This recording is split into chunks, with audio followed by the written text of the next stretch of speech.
안녕하세요. 김호준입니다. 유일호 경제부총리가 어제 경제관계 장관회의에서 최근 중국의 경제보복 조치에 대해 사드 때문이야 말할 수 없다고 했습니다. 중국 정부가 사드 때문에 경제보복을 하는 거라고 명시적으로 밝힌 것이 없기 때문에 사드 때문이라 단정할 수 없다는 겁니다. 바본가요? 한편으론 그렇게 말할 수밖에 없기도 했겠다 싶습니다. 무슨 대책이 있어야죠. 정부가 그동안 해왔던 말들은 한마디로 설마 중국이 보복을 하겠어? 이게 전부였죠.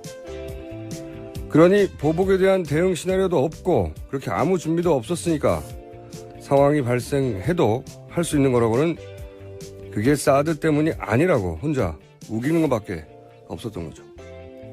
이런 정부에 박 대통령의 능력에 최순실의 이권이 이 나라를 운영해왔다는 걸 생각하면 숨이 턱 막힙니다. 내일은 그렇게 막혀왔던 숨통이 탁 터지는 날이길 진심으로 바라봅니다. 이것은 생각이었습니다.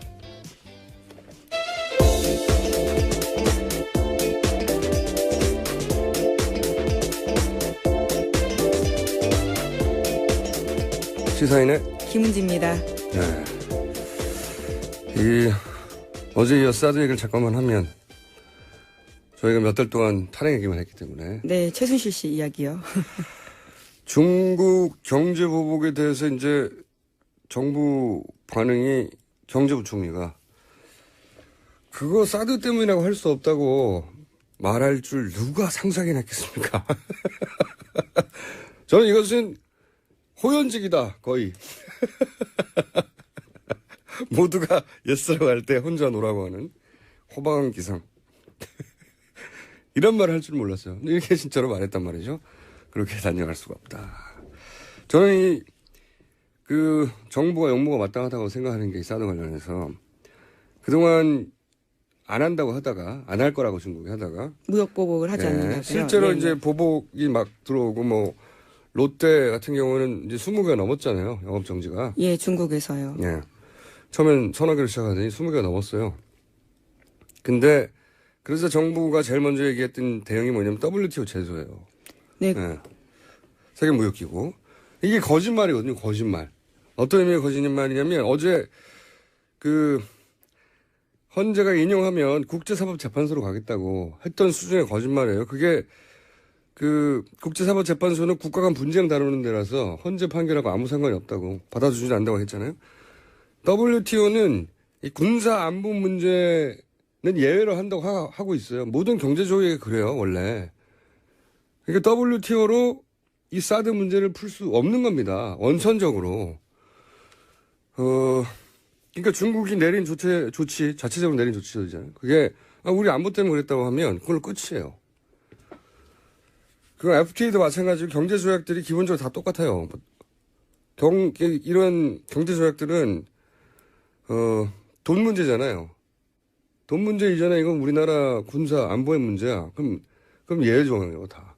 말이 안 되는 거고요. 게다가 중국이 롯데 영업 정지시킨 게 다 자기들 국내법 기준이잖아요. 뭐 소방법. 화재, 예, 그런 것들이죠. 이건 모든 나라가 마찬가지지만 그런 걸 엄격하게 적용하면 사실 우리나라에도 걸릴 업체들 많습니다. 다른 나라 다 마찬가지거든요. 그렇게 한 거예요. 그러니까 자기 나라 법을 엄격하게 적용한 거란 말이죠. 이걸 어떻게 WTO로 풀어요. 그것도 그렇고, 만약에 100번 양보해서 WTO가, 그래, 이건 무역보복 부당한 거 맞다고 결정을 내렸다고 쳐요. 그럼 할 수 있는 게 무역 장벽을 높이는 거거든요. 뭐, 보복 관세를 매긴다든가. 그러면 관세가 좀 높아지면 우리가 중국 의존도가 훨씬 높은데 중국이 가만히 있을 리도 없고. 그리고 관세 좀 높다고 해서 그럼 사드 배치하세요. 이러나요, 중국이? 말도 안 되는 소리죠. WTO는 여기서는 해법이 전혀 아닌 걸 모를 리가 없죠. 통상 전문가들이. 네. 근데 이제 국제사법재판소. 이렇게 하면 그럴듯하지 않습니까? 마찬가지예요. WTO 제소. 뭐 대단한 거 있을 것 같잖아요? 안 돼요, 이걸로. 사드 문제는. 근데 모르고 하는 게 아니라 아무 대응도 안 하면 무능하다고 하니까 말을 하는 거예요. 그런 의미에서 거짓말인 거예요, 이게. 뭐 정부 입장에선 딱히 내놓을 카드가 없기 때문으로 보이는데요. 작년부터 이러한 것들 내부적으로 검토했던 것에 대해서 저희도 한번 보도한 바가 있습니다. 할 수 있는 게 없는 겁니다. 예. 실제로. 할 수 있는 게 없는데 할 수 있는 게 없다고 말할 수가 없으니까 대충 말해도 일반인들이 잘 모를 거 들이대는 거죠. 국제사법재판소처럼. 그리고 WTO처럼. 사실 무역보복 할 거라고 알고 있었지만 없다고 공개적으로 계속 이야기하는 거고요. 그러니까요. 예. 예. 다 거짓말이에요. 예. 이렇게 하면 안 되는 겁니다. 자, 이야기는 근데 다음 주부터 하기로 하고요. 네. 다음 주부터 하기로 하고, 자, 이제 탄핵 이야기로 다시 돌아가 볼까요? 예. 뉴스를 전해주십시오.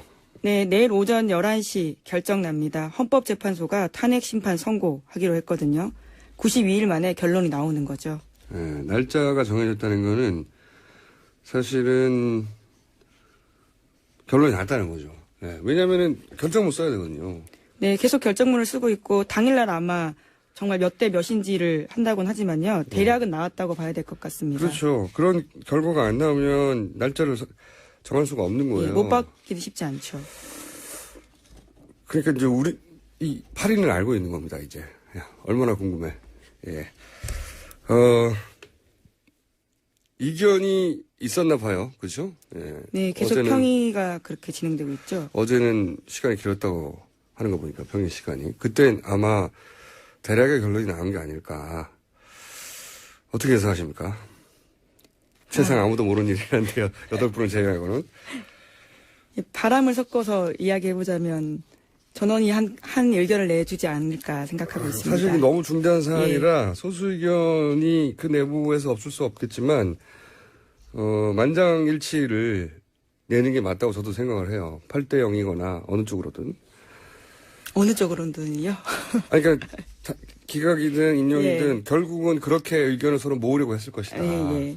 예. 예, 심지어 결정문에 각자 이름이 다 쓰여집니다. 어떤 네. 의견을 냈는지, 어떤 의견이 있는지. 그래서 보통은 헌법적 가치 때문에 소수 의견도 다 표기하고 이런 소수 의견도 이게 쓰였다고 말하는 건데 지금은 사실은 법률 문구가 문제가 아니잖아요.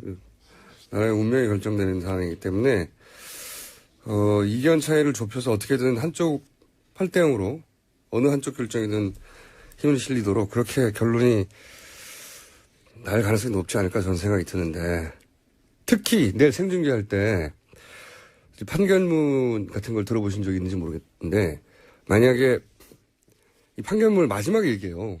기각한다 뭐. 예, 그렇죠. 한 30여 분 보통 걸리는데 앞에 중간에 들어가지고 이게 모릅니다 이게.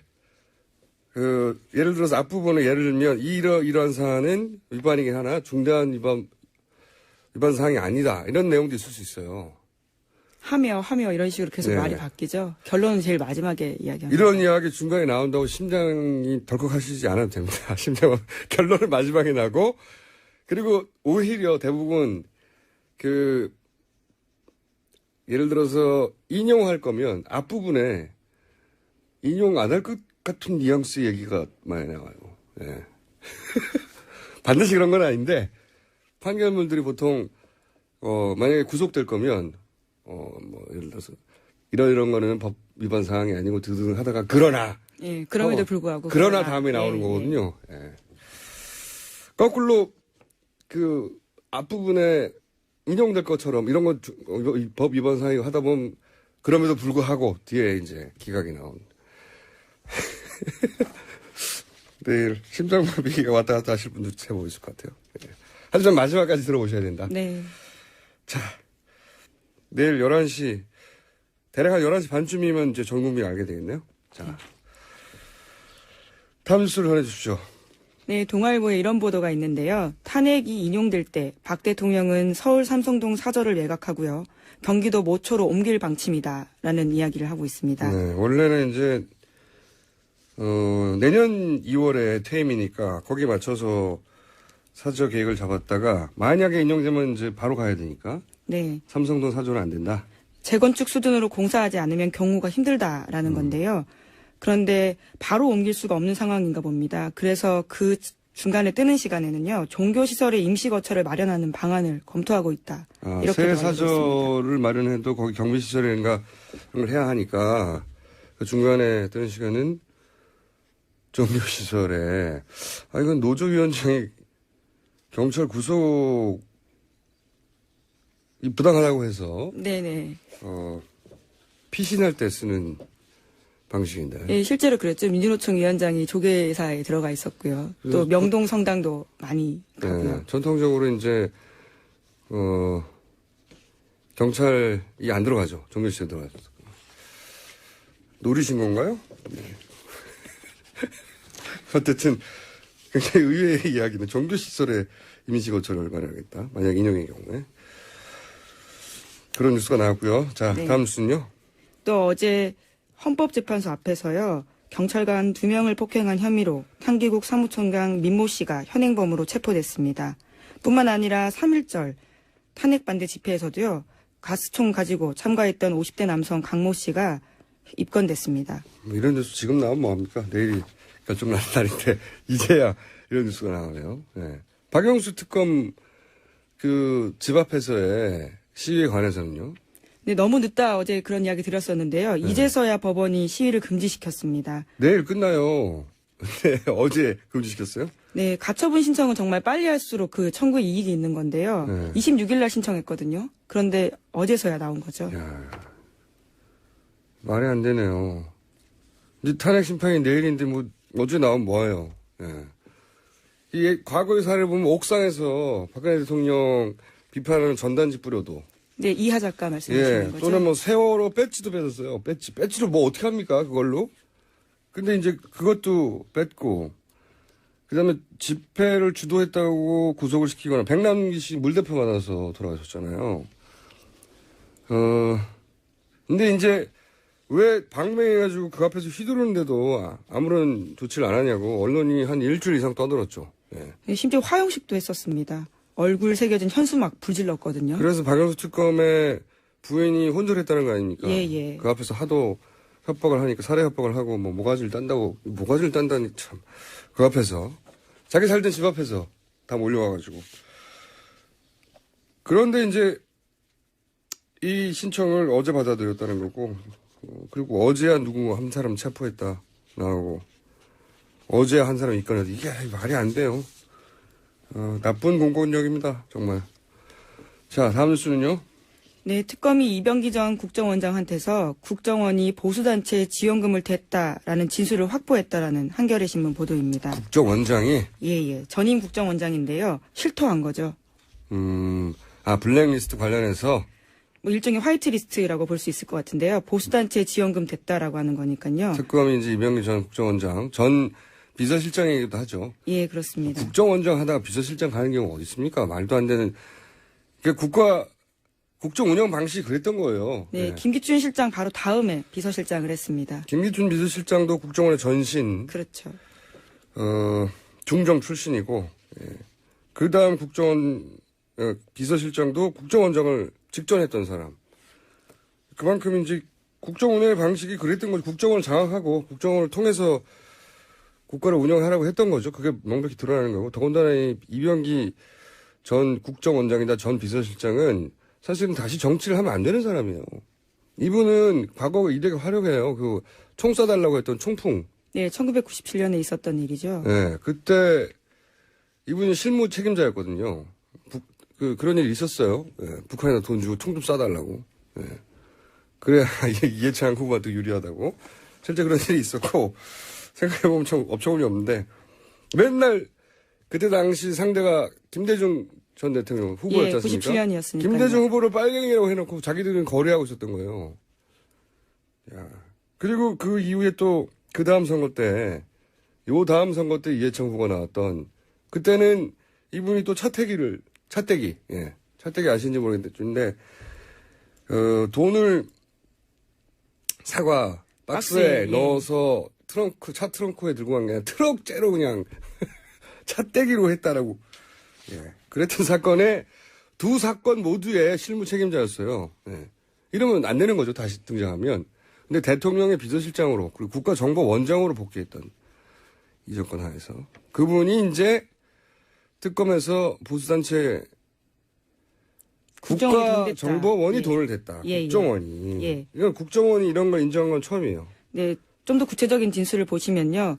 이렇게 이야기합니다. 우리와 뜻을 같이 하는 단체에 대한 지원은 예전부터 해오던 일이다. 기조실장한테 보고받았지만 계속 그런 지원이 있어 왔기 때문에 국정원장이 굳이 터치할 입장이 안 됐다. 라면서 시인을 한 건데요. 국정원장이 왜 터치할 입장이 안 됩니까? 자기 결정하면 되지, 하지 말라고. 네. 어쨌든 그러면서 지원이 있어 왔고, 그리고 본인이 있는 기간에도 계속 지원이 됐다는 말을. 예, 심지어 이런 말도 합니다. 지금도 하는 것으로 알고 있다. 다만 상세한 지원 내역에 대해서는 말하기 어렵다라는 거죠. 그러니까 지금 소위 이제 태극기 집회라고 본인들은 부르는 친박 집회, 최근에 친박 집회, 들에 국정원에 자금이 들어갔을 개연성이 있는 거죠. 네. 네, 얼결에 내부 고발자가 되신 겁니다. 얼결이 아니고 생각하고 했을 거예요. 본인 빠져나가려고. 다음 정권에서 반드시 수사해야 될 내용이라고 봅니다. 국정원이 왜 이들 단체에 돈을 대요? 뭐 현재 지금 검찰 특수본으로 넘어가 있긴 한데요. 잘할 수 있을지는 여전히 의구심을 많이 사고 있긴 합니다. 여하간 이런 의구심은 있어 왔는데 이건 전직 국정원장이 직접 얘기한 거죠. 이제 돈 준 것 같다고. 예, 굉장히 힘 있는 진술입니다. 아 참네. 그러니까 이런 말을 하는 사람들을 음모론으로 몰면 안 되는 거예요. 이제 국정원장이 직접 얘기했으니까. 다음 순요. 네, 또 특검이 국정원에 대해서요. 블랙리스트 명단 만들어서 문화체육관광부에 내려보냈다라는 진술도 확보했다라는 건데요. 블랙리스트에 국정원이 개입했다라는 거를 확인했다라는 거죠. 국정원 직원이 이 사실을 진술했고요. 또 관련 문자도 확보했다고 합니다. 그러니까 특검은 블랙리스트에는 청와대 그리고 국정원이 다들 개입해서 만든 거다라고 보고 있는 거죠.